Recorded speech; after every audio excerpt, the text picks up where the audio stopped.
For almost 2 decades, Green Lantern hasn't really been a part of DC in live action because the 2011 Green Lantern film was so hated that there was almost a mutual decision between audiences and filmmakers that we're just, people don't like Green Lantern. I mean, it's kind of a miracle that we're getting lanterns at all because this film kind of killed Green Lantern for a long time. I've seen it once. I saw it as a kid. I wasn't really interested in it, which says a lot because as a kid you like a lot of bad stuff. And so I thought, we'll revisit this. I watched the extended cut. Yes, there is an extended cut for whatever reason. And I mean, personally, I thought it wasn't very good, but it's not the worst thing I've ever seen. I think it really, really has been overblown how bad this film is. Yeah, because this is a movie that gets thrown about in the worst of all time movie discussions. Like a film that has a $200 million budget released in 2011. This was a film that came out when Marvel was laying down its foundations. This is the Out of Time Film Podcast, where your hosts Tom and John discuss everything from blockbuster films to TV and games like there's no tomorrow.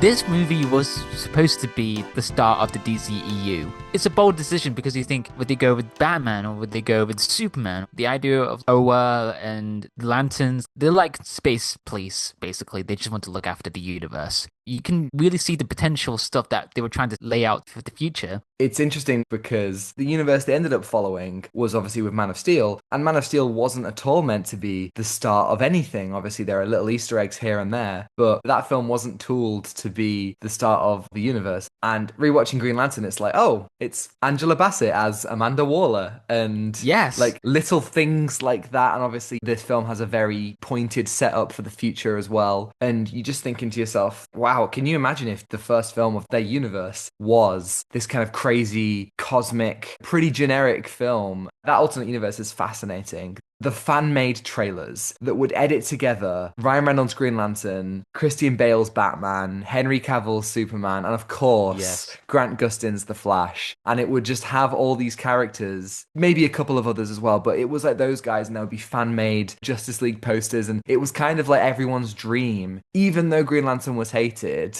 and Man of Steel was controversial, it was everyone's like, how cool would it be if all these people came back and that was the Justice League? Yeah. What this whole thing feels like is like an Elseworld idea of like, what if that actually happened? This movie succeeded. I don't know much about Green Lantern because of this movie. I avoided it because of how people told me you shouldn't watch this movie. It's just a waste of time. Ryan Reynolds doesn't talk about this film. It's a really hated film and it's intriguing to me because it's like, why did I avoid this? It became like a bit of a cultural barrier where a lot of people who are getting into the medium and getting into superheroes would be turned off by Green Lantern because of just the reputation of this film. I started reading the 2011 New 52. Was it actually 2011? The same year as the movie, the New 52 run written by Jeff Johns, which I really enjoyed. And that got me into all the Lanterns when I was younger. And so this is a very cut and dry, simplistic superhero origin story. It has a weird narrative structure to it because you want to start with mythology or something and you get a voiceover. It introduced us to Oa, introduced us to the Lanterns, what this world is like, introduced us what the conflict is. However, the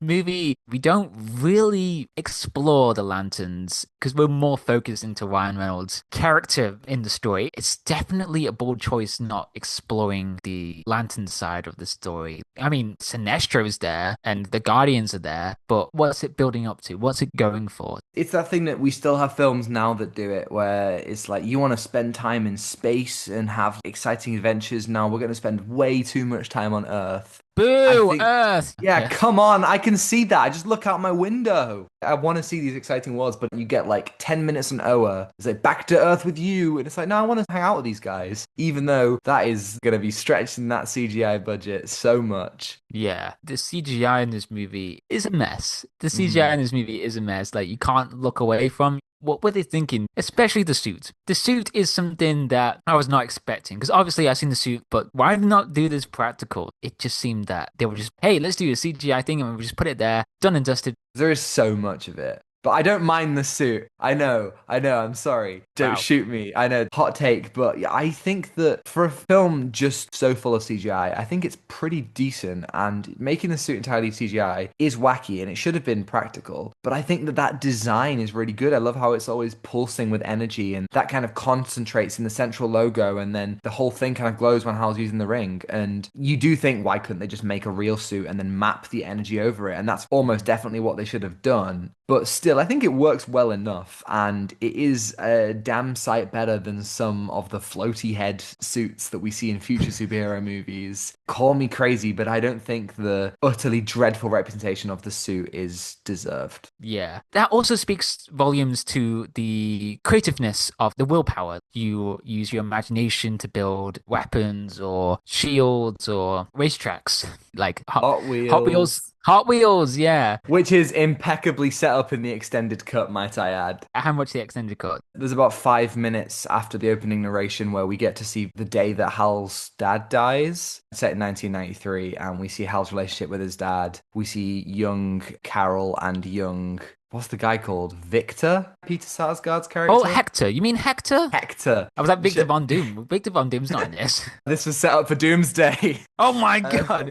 He was there all along. Yeah. It's young Hector, young Carol, young Hal. And it's weird because the film then covers a lot of that stuff in quicker flashbacks later on. There is an actual bit where he's like, hey, you want to trade Hot Wheels? And it's like, you son of a bitch. You said up that they liked Hot Wheels early on and then you cut it.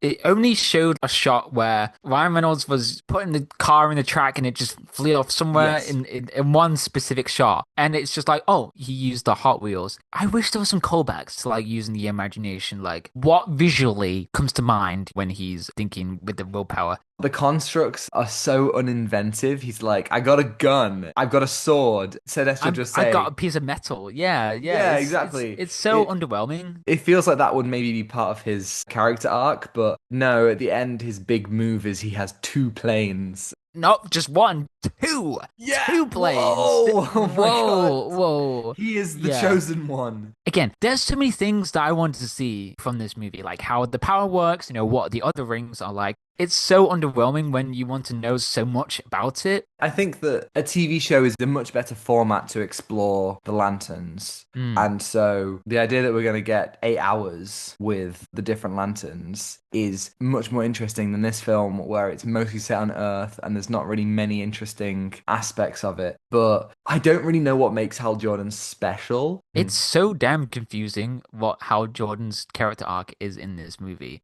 The one big thing is like, okay, he's trying to be responsible. He wants to let go of his fears. Like, he wants to be Bear Grylls. He wants to be brave.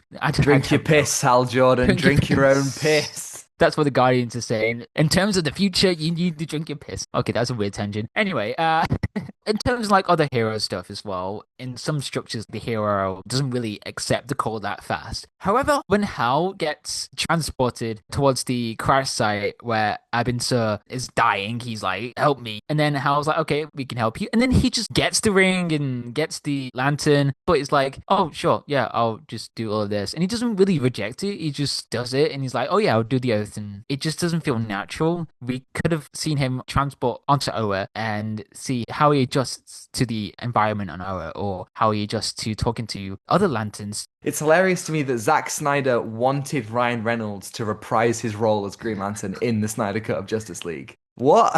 Why? Not only is this film not very good, not only is Reynolds widely rejected as Hal Jordan, not only does it not even closely resemble the tone of the other Snyder DC films, but of all the people, can you imagine the big tease at the end of Justice League being like, yeah, let's restore the Snyderverse because you get to see more of Ryan Reynolds as Green Lantern? Like, what was going through Zack's head in that moment? That's just crazy to me. Why would you do that? That's just so funny. Like, you can see Ryan Reynolds at the end of Snyder Cut and just be like, hey, I'm Hal Jordan. And like, Hal Jordan's never mentioned in the DCEU. He just appears and he's just like, yeah, I'm here to fight against Superman.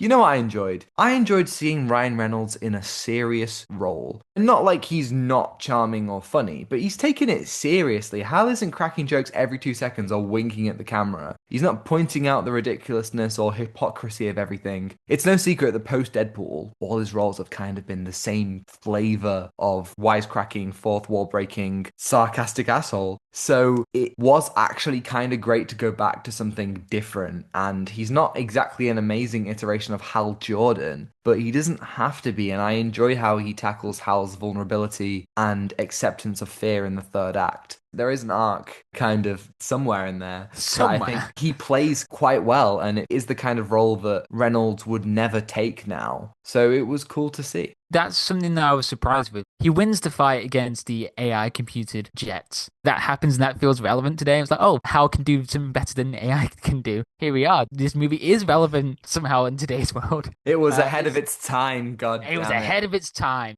It's interesting when the movie kind of explores the idea of fear and what fear does with Parallax, like how he controls people, like with Hector as well, like how Hector hears all those thoughts. But then we get to see flashbacks from his father's death, like how his father died in the jet accident. The movie doesn't really come back to that. How does he deal with his fear? Is it death? Is it losing someone? All those things that could work so well leading up to his character arc, like realizing what fear is to him. Like, how does he deal with fear? There are questions surrounding that I thought is interesting. Yeah, there is a lot, especially when we go to Oa. There's a lot that the film introduces and doesn't really do anything. And people have always praised Mark Strong as Sinestro. We have praised Mark Strong as Sinestro, and we're getting a new Sinestro in Lanterns, and there have been people saying, why didn't they just bring Mark Strong back? He definitely looks the part as Sinestro, but I'm sorry, I don't think he's that good. I don't think this film was well cast across the board, unfortunately. And you compare Strong's performance as Sinestro to his performance as Frank D'Amico from Kick-Ass, he's just massively phoning it in Green Lantern. It doesn't help that he's given absolutely nothing to do. He just spends the whole time standing around saying, Parallax is the scariest dude I've ever seen.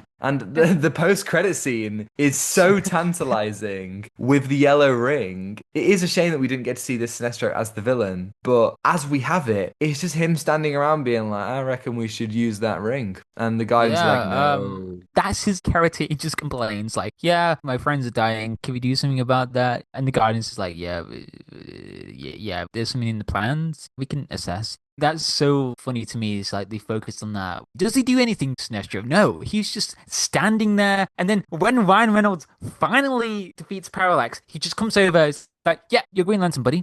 You're Green Lantern. Oh my God. That was so funny. Because, okay, so the climactic fight with Parallax is, I would say, the worst part of the film. It's visually ugly. Parallax is nothing, not even a villain. The scene where he's attacking the city and everyone's running could genuinely be from a dozen superhero movies. But the real kicker is at the end, the other Green Lanterns just, they show up after Hal saved the day. And they're like, you did it. And it's like, well, brilliant, guys. Where were you the minute ago? Big help you were. Like, they just show up. You were that close. You were that close. And then I know. They could probably next see door. Him. They were like, oh, there he is. Let's go. Oh, there he is. Yeah, he's fighting Parallax. Were they just watching him do the fight? Like, yeah. Imagine they were just telling how dangerous Parallax is. And then all the Lanterns is like, Parallax is the most easy guy ever. Yeah. Evan, sir, he didn't do anything. He just trapped in... All the background Lanterns are like, this guy struggled over Parallax? Come on.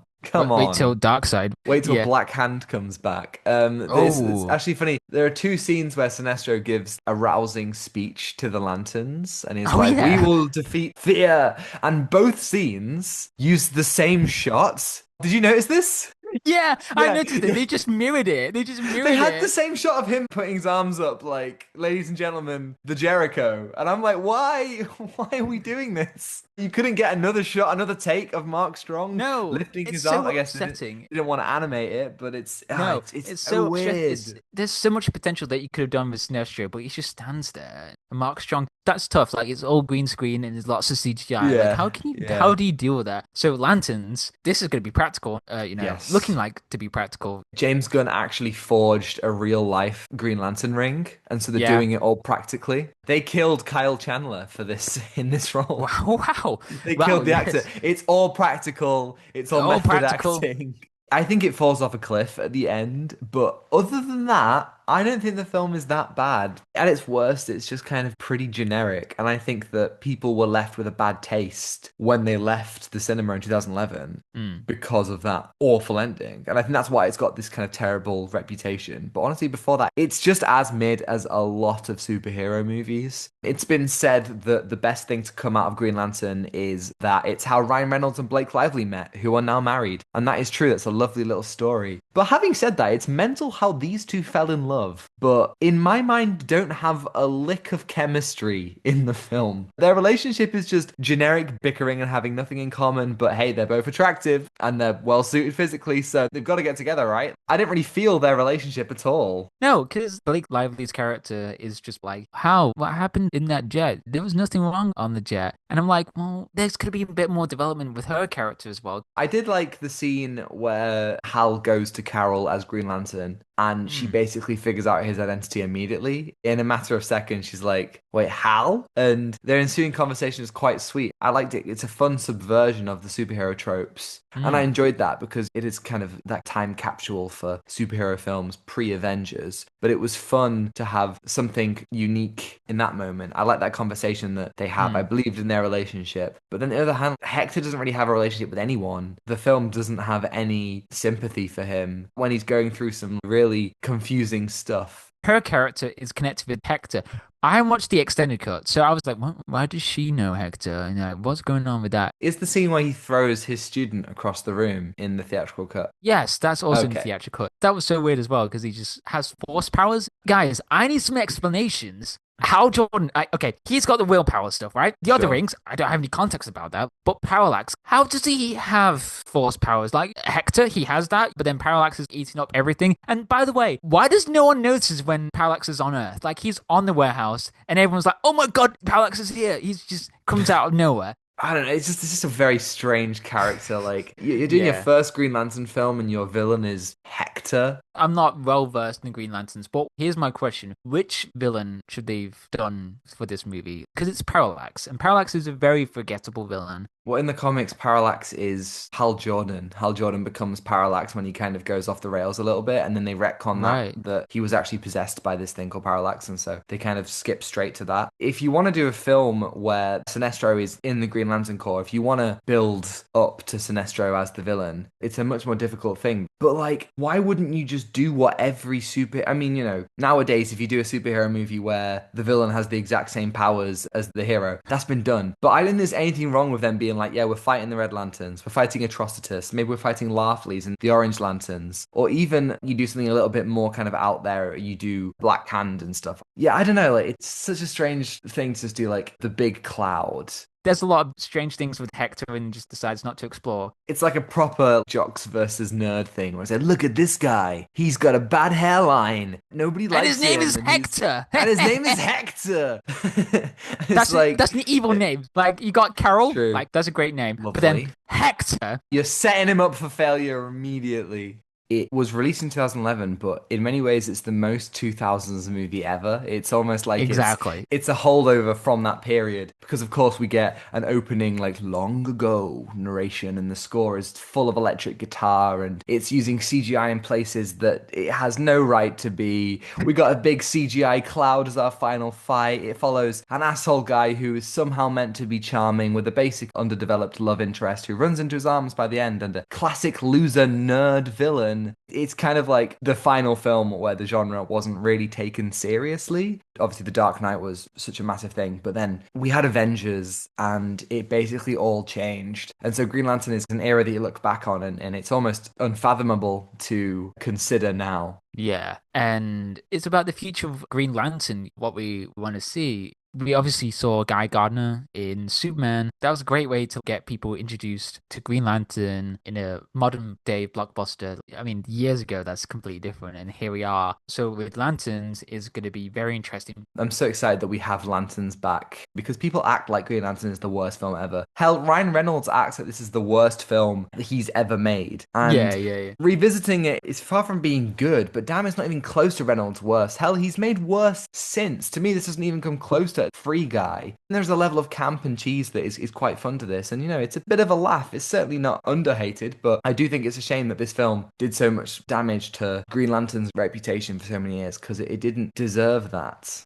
I agree. Yes. What are you going to give Green Lantern out of 10? I'm going to give it 4. It's not the worst. I agree, 4 out of 10. There's not loads of groundbreaking stuff to say, really. Thank you, everybody, for listening, wherever you're coming from. Subscribe, give us a like, give us a 5-star review if you think we're worthy. And next week, we got Kyoto versus Acme finally being released. Very excited to see that one. Very and you excited can send an email at outstimefilmpod@gmail.com, and we'll answer it on the podcast next week. Yeah, so you can follow us on Instagram at Out of Time Film Pod to see our incredible thumbnails from Zain, on Twitter for more thoughts from Tom and me, and TikTok to see edited clips, which are all also on Instagram Reels and YouTube Shorts. And you can find links to that all in the description below. Thanks to Elle for the excellent theme, and Ronan for logos as always. And I think that's everything. Takeaway given. Give nothing back. Goodbye. Goodbye.